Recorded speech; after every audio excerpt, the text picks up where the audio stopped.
और सबसे पहला रिएक्शन मैं डॉक्टर रामविलास चतुर्वेदी जी से लेना चाहूंगी।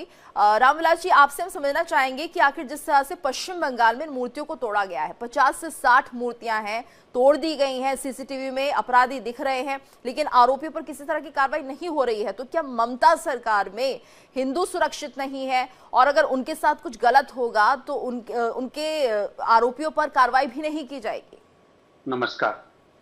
पश्चिम बंगाल की यह घटना बड़ी ही दुर्भाग्यपूर्ण घटना है और जिस प्रकार से पश्चिम बंगाल में हिंदुओं के, चाहे वो कार्यक्षेत्र हो, व्यापार हो अथवा उनके धार्मिक स्थल हो, तथा जो हिंदू है जहां पर धीरे धीरे करके अल्पसंख्यक होते चले जा रहे हैं, वहां पर एक तो डेमोग्राफी चेंज हो रही है। दूसरी बात, पश्चिम बंगाल की सरकार केवल और केवल एक पंथ विशेष या धर्म विशेष के लोगों को विशेष करके वहां पर सुरक्षा प्रदान कर रही है, तथा हिंदुओं के ऊपर जिस प्रकार से वहां पर अत्याचार हो रहा है या उनके जो कार्य क्षेत्र हैं उनको टारगेट किया जा रहा है, यह बहुत ही निंदनीय है।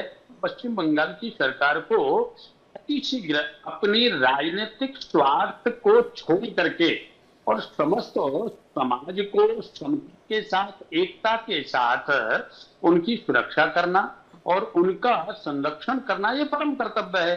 पश्चिम बंगाल की सरकार में अभी कुछ दिन पहले हुमायूं कबीर ने जिस प्रकार से एक मस्जिद की बाबरी मस्जिद नाम देने का कार्य किया, उस पर भी पश्चिम बंगाल की सरकार का संरक्षण रहा। यदि संरक्षण नहीं होता तो इस प्रकार से कैसे किया जा सकता था। परंतु आज की यह दुर्घटना है, यह वस्तुतः जो एक जान करके हिंदू व्यक्ति जो अपना व्यापार कर रहा है अथवा जो प्रतिमाओं को बना करके और मंदिरों में भेजने का कार्य कर रहा है, ये तो ईश निंदा के अंदर आता है कानून। और ईश निंदा के तौर पर प्रतिमा को खंडित करना, प्रतिमा का अपमान करना, देवताओं का अनादर करना, इसके तहत उन पर कार्रवाई की जानी चाहिए जिन्होंने इस प्रकार की घटना को अंजाम दिया है।